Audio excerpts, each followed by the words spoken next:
So Maurier, we had a long day today, right? Yes, sir. What time did we get together this morning?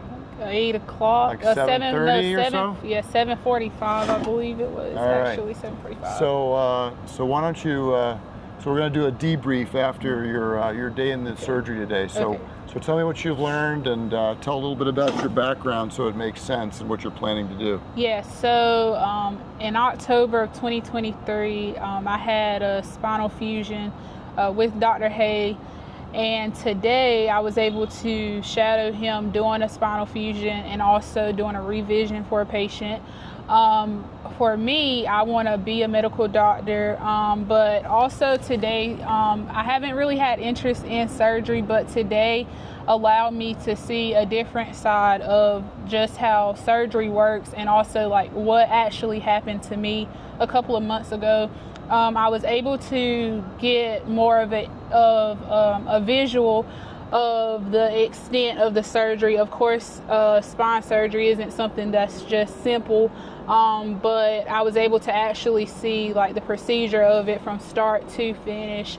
I was able to see how serious it actually is, because as a patient, I think I just saw it more of, okay, my back is being open and I'm getting something inside of me. But today I was able to see that it's just not something inside of you like a rod. Dr. Hay literally goes in and makes sure it's shaped perfectly just for you. Make sure that you have all of the things you need to be able to, you know, be straight. But not only that, the most interesting thing to me, I believe, was knowing that part of the bone in your spine is, you know, taken out, of course, and he takes it and it's like crushed so that he can put it back inside of you so that you'll be able to heal, so that your body is used to something that came out of you. So it's not just somebody donating bone to you, but it's actually part of you. So I think that makes it more meaningful and more like put it more into perspective of how personal the surgery actually is for you. Also, a big takeaway for me was communication. You know, of course, as a patient, you're just laying there. You have no idea what's going on. But as like from seeing it from like a shadower's perspective or even a doctor's perspective, you see how communication is important. And of course, you know, they can't see your face in surgery, but even though they can't see your face, the communication that Dr. Hay has with all of his staff that's working with him, it makes it more personal to know like this isn't just a person, this isn't just a number, this isn't just a figure, but it's somebody that we care about. We care about their quality of life. We care about how they're going to be after this, even when you go to your room after surgery. So it's more meaningful to know that the communication isn't just, you know, because of course you don't know what's going on. So it makes it more personal to know that it's a safe space for the patient because you're not conscious, so you don't know what's going on, but it's a safe space because they're actually talking, they're actually communicating, but it's very serious. It's not like they're just playing around and, oh, you're open and, you know, other things are going on. It's very serious. So I would just say for like anybody that's aspiring to do medicine or go into the medical field of any sort, even if it's not a doctor, I would say that, you know, have a perspective of all roles, because I also understood different roles of everybody in the room and to see why they're so important. Because of course, like, you think just a surgeon and a nurse and, you know, maybe like one other person is there, but it's a whole team. And it's, you know, like Dr. Hay said, he's the captain. So if something is off with him, the rest of the ship is off as well. So it's just important. And, you know, of course, it's scary for a patient, but I feel like with Dr. Hay, you're in good hands. And because I saw firsthand what happened and I've been the patient on the receiving end of it as well. So it's just very important to, you know, just have confidence in him because he was really good. I'm like 8 months out now and I can say like I'm perfectly fine and nothing, I haven't had any complications, but today solidified it that I know I'll be okay, and I know that my quality of life has, you know, been improved even since day one of the surgery. But now it makes it more of a real feeling that, you know, that actually happened, and I saw what's actually happening to patients and what actually happened to me. That's awesome. Yeah. How many different, just walk through the types of people that were in the room, like how many altogether, and what were the different roles that you saw? Yeah.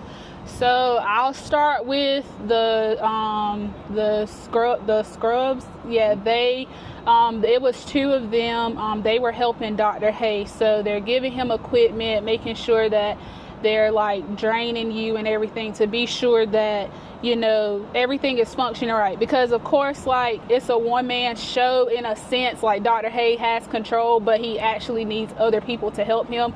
So they're a very vital role in the process.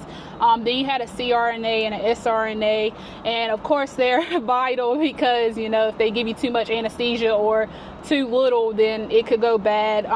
But Dr. Hay, the most important thing I think that made it more meaningful for me is there was a student for anesthesia, and Dr. Hay made sure that he was on track, knew what he was doing, because Dr. Hay cared about his patient. And at the end of the day, if something would have went wrong with anesthesia, yes, it may have been an anesthesia issue, but Dr. Hay is also, you know, responsible, and he cares about his patient. So he made sure that he, you know, gave him a lecture, gave him kind of like a test to see if he knew what he was doing, so that Dr. Hay could have confidence, and also that the student could have confidence as well. The other people that were important were the RNs. They made sure, you know, that they were charting, calling the family, and just making sure everything was good for the chart wise. You also had a implant rep. He made sure that he was like watching the blood, making sure it was washing. Oh, that's the cell saver guy. Oh, cell saver. Yeah, okay, cell saver. Yeah. He was making sure that that's Nate. Okay, Mr. Nate, yeah. He made sure that he made sure the blood was washing out, made sure, you know, the blood count was good, making sure that he was talking to the anesthesia team just to be sure that they can actually give the blood back to the patient. Then you have the IMO, yeah, you had them. They were doing the neuro part of it. The neuromonitoring. And they made sure, you know, when Dr. Hay asked them to do something, they made sure they did it. Of course, because your nerves are very important with like when you're messing with your spine. And then you also had the reps, which were the people that are for a company that is that sponsors the equipment that you're getting put inside of you. And they were pretty important. The girl that was in there, her name was Sarah. She was very, very helpful, and it made it more impactful to know that her background was a RN, and so she's not just a rep. She's somebody that actually has a medical background and can actually help if anything else, you know, went wrong. So she was very helpful in that second case, wasn't she? Yes. Because we were doing a revision case. Remember how I needed some special extra tools, so she knew what to go and get. Yes. So it's just not cookie cutter. Right. She had to go get the other tools that I needed. And then you also had Christina. She comes in kind of like towards the ending part of it, but she's very helpful as well. You could tell that her and Dr. Hay, like, that they've been doing this for a while, because they have a pretty good dynamic with it. So that was pretty much the team. Is like about 12 people. And X-ray? Oh yeah, X-ray. I'm sorry, I forgot about that. X-ray was very important. And from a patient side, I would, like, honestly, going in, I would just think, okay, you had the X-rays in the office. I didn't really think about, okay, the X-rays during the surgery, but they're very important just to be sure that, you know, everything is placed correctly, because of course, like, when you're open, you can't really see like anything from underneath. So it was good that they were there. They were a vital, you know, part of the surgery as well.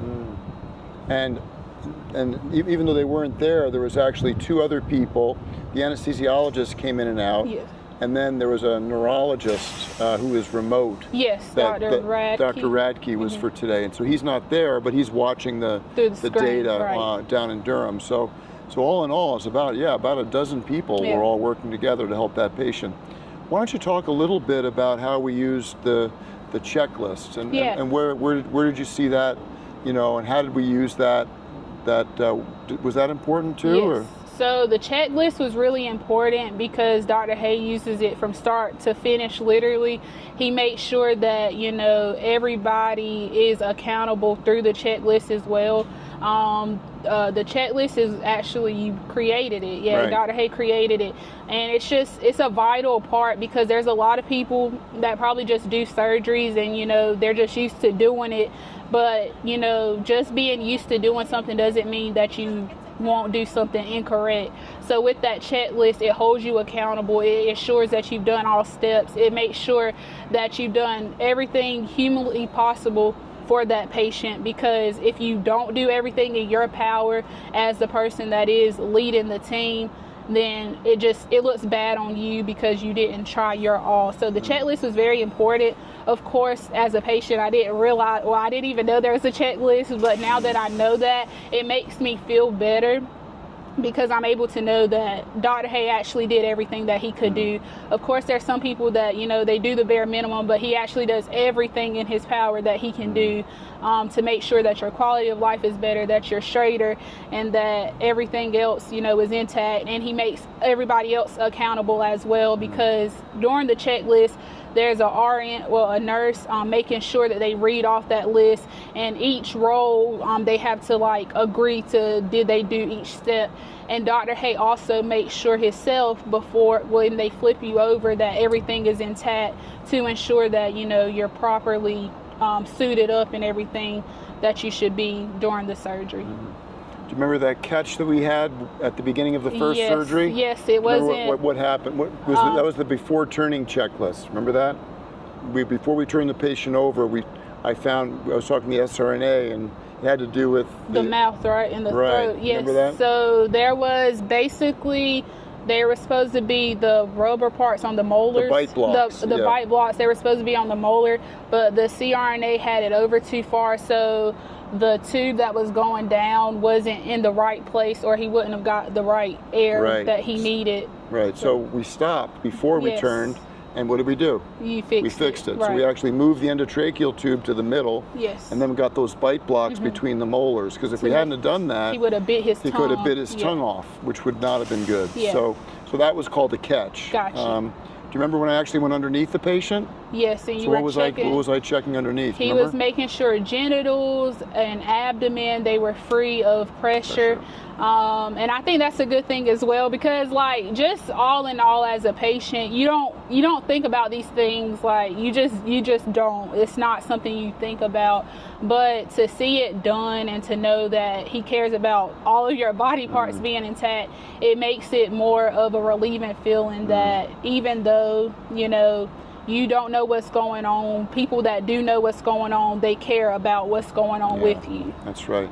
Now, I know you're not planning to go into surgery, but maybe I can convince you otherwise. I know you're interested in pediatrics, but maybe we can make you a pediatric orthopedic doctor. But if you were a surgeon, remember we were talking with that last family about the effect of the checklist. Yes. How do you think things like the checklist and the team communication would help you if you were in Dr. Hay's shoes? Yes, so... Not just helping the patient, which is the most important. But yeah, so I think the most part is accountability. It helps you take accountability, because with that checklist, if something isn't checked off, then now you're questioning yourself of, did this happen during the surgery?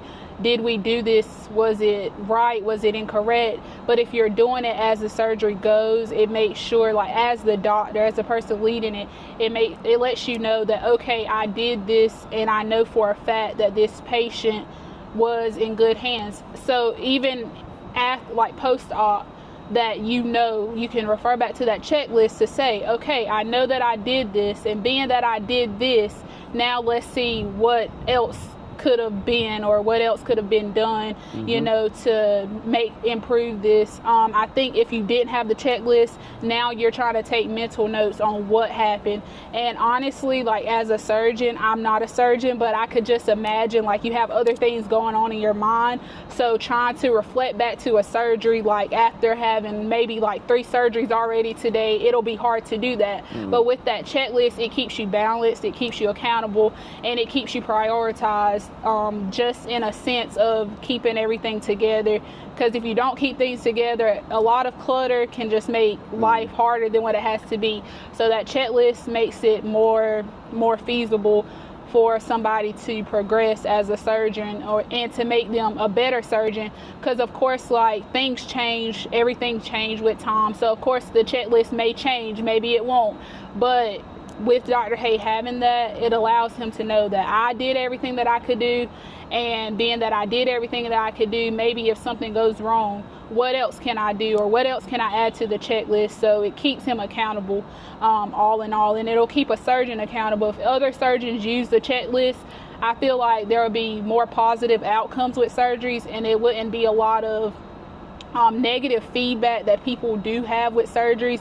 I feel like it will lower infection rates, and it'll lower a lot of things, but the checklist, that's like big. And I think communication for a surgeon, of course, like, the surgeon is the one doing like majority of the work, but he needs people. Everybody needs somebody. So even in the sense of a surgeon, like, if he doesn't have his team helping him, then something's going to go wrong, because he can't pick up all the tools while trying to mess with your spine, or trying to put rods or screws inside of you. So that communication, it makes it more of a serious thing. And if you're not communicating, then communication is going to be big in medicine regardless, but during a surgery it's super important, because you're messing with somebody's life. Also, like, you have all of these different parts that are functioning. So if neuro sees something that Dr. Hay, of course Dr. Hay doesn't see what's on neuro screen, so if they're not talking to Dr. Hay and the patient's nerves are shot, Dr. Hay wouldn't know, because he's not of course monitoring the screen. If something's going wrong with anesthesia, Dr. Hay wouldn't know, because you're covered up and he's just in the back of you, the back of you, so he wouldn't know. So that communication is important, and it has to be effective. You can communicate, but it has to be effective. If it's not effective, then it's kind of a waste of time. But I think the communication in the OR that I saw today, it was effective, and it helped a lot, because there was a lot of things that of course could have went wrong, but luckily nothing, and thankfully, thank to God, nothing happened, because they had that communication, they had that accountability, they had a checklist. So that's very important for, I think, all surgeons. I think they should all have that, because if you don't, that's just kind of why surgeries, of course, sometimes have bad stigmas around them too, because people don't know that their surgeon has a checklist, or sometimes they don't have a checklist, so of course, like, they'll have a bad experience. But when you care about your patients, you'll do whatever you can do to ensure that they're in good hands, and to ensure that you've done everything that you can do as a human being, because of course a surgeon isn't a robot. Of course there is robots that help with surgery, but of course there has to be a person as well. So you have to make sure, like, as a person, you connect with the person that's on the table. You may not see their face, you may not know much what's going on with them, but as long as you have that communication, that checklist, you'll be all right, like, as a surgeon. I think that was I think it was eye-opening for me, because of course I've never seen a surgery. That's my first surgery I've seen, but it lets me know that my surgery was effective. It wasn't just something that was done and something that you remember, but that checklist helped you stay on track. What about the room itself? Was there loud music playing? Were people talking? And like having like a bar in there, or what was the tone of the room? Was there a lot of extra noise going on, or not? No, so it's a very serious environment. Like I said before, as a patient, you don't know what's going on, of course. You don't know if people are talking, but it makes it easier. It makes it better to know that, okay, like, nobody was in there just talking for random reasons or about random things, like, oh, what did you do last night? What did you eat for dinner? It wasn't anything like that. It was very serious. If it wasn't about the patient, if it wasn't about the surgery, then it doesn't need to be said at all. There was nothing extra going on at all. No music at all. Rock and roll? No, nothing at all. It was very serious. Dr. Hay. You think that's good, or you think it would be better to? No, it's good that it was serious, because music and things like that. Imagine you hear your favorite song in the middle of somebody's surgery and you just start dancing, like now you're not focused on your patient, you're focused more on your personal life. I will say that it also gave a good feeling to know that Dr. Hay was still communicating with other patients as well when he had to during the surgery, because not only is he just responsible for the person he's doing surgery on, he's also responsible for everybody else that he's done the surgery on. So that made it easier to know as well. But yeah, the room, it was very quiet, very serious. I've never been in a surgery side. Of course, I don't know what was going on. I wouldn't know what's going on besides being the patient. But today it made sense that this is very serious. Like Dr. Hay actually cares. I can only talk about Dr. Hay. He actually cares. He makes sure that all of his team is aware, like we're not doing anything extra, like keep talking to a minimum. And that's also on the checklist, that minimize the talking. If it's not about the surgery, then don't talk about it. That's right. We did that right up front, right? Yes. We set the standard. Yes. Well, I'm amazed how much you learned on one day. I think you could be a great surgeon, but I think the point you kept bringing up is what? Every human is precious. Yes. Right? Yes. Which means we do have to do everything humanly possible to maximize the outcome, but at the same time keep them safe. Right. And that's true whether you're a surgeon or a pilot or whatever we're doing. So I'm amazed how much you've learned, and it was great to have you with it. Yeah. The word that I was going to say for me as a surgeon, actually that last family mentioned this word, the word is confidence. Yes. That it gives me a sense of confidence throughout the surgery, so that I'm not getting anxious. Right. And you pretty much were touching on it, but confidence is a really good word for that. But the most important thing is for the patient and the family. So I will mention for those that are going to watch this that the Scoliosis Research Society, SRS.org, has, we worked with them and they took my checklist and we did a research study to create a shorter version of it. So if you go to SRS.org and under their quality and safety, you can actually find the Scoliosis Spine Safety Checklist. And you can download that and it can be used all over the world. But if you'd like to know more about how we use the checklist, including our electronic checklist, we're happy to share that with you. But I'm really thankful you were with me today, and we look forward to working together in the future. So this is like, you know, when you were a patient, you were like going into Disney World, right? But today, you're going behind the scenes to see how it really works. But it sounds like overall, for you as a future physician, no matter what you do, what's the biggest take home, do you think, for you as a future doc? Yeah, for me as a future doc, I feel like my biggest takeaway is to care about people. People say they care about people all the time, but when it comes to medicine, it's not just about a check. It's not just about your title. You actually have to care about people. Right. You have to care about their life, because being a doctor goes beyond just medicine. It goes beyond just being able to prescribe medicine, be able to treat and diagnose. You actually have to have a love for people, and when you love what you do, you'll care for people greater than people that are just, you know, don't really have that love and that compassion for their job. Man, I couldn't say it better myself.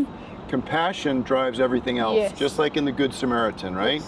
Two people walked on by, but the one that had compassion actually stopped and then took care of the patient across the whole process. You see?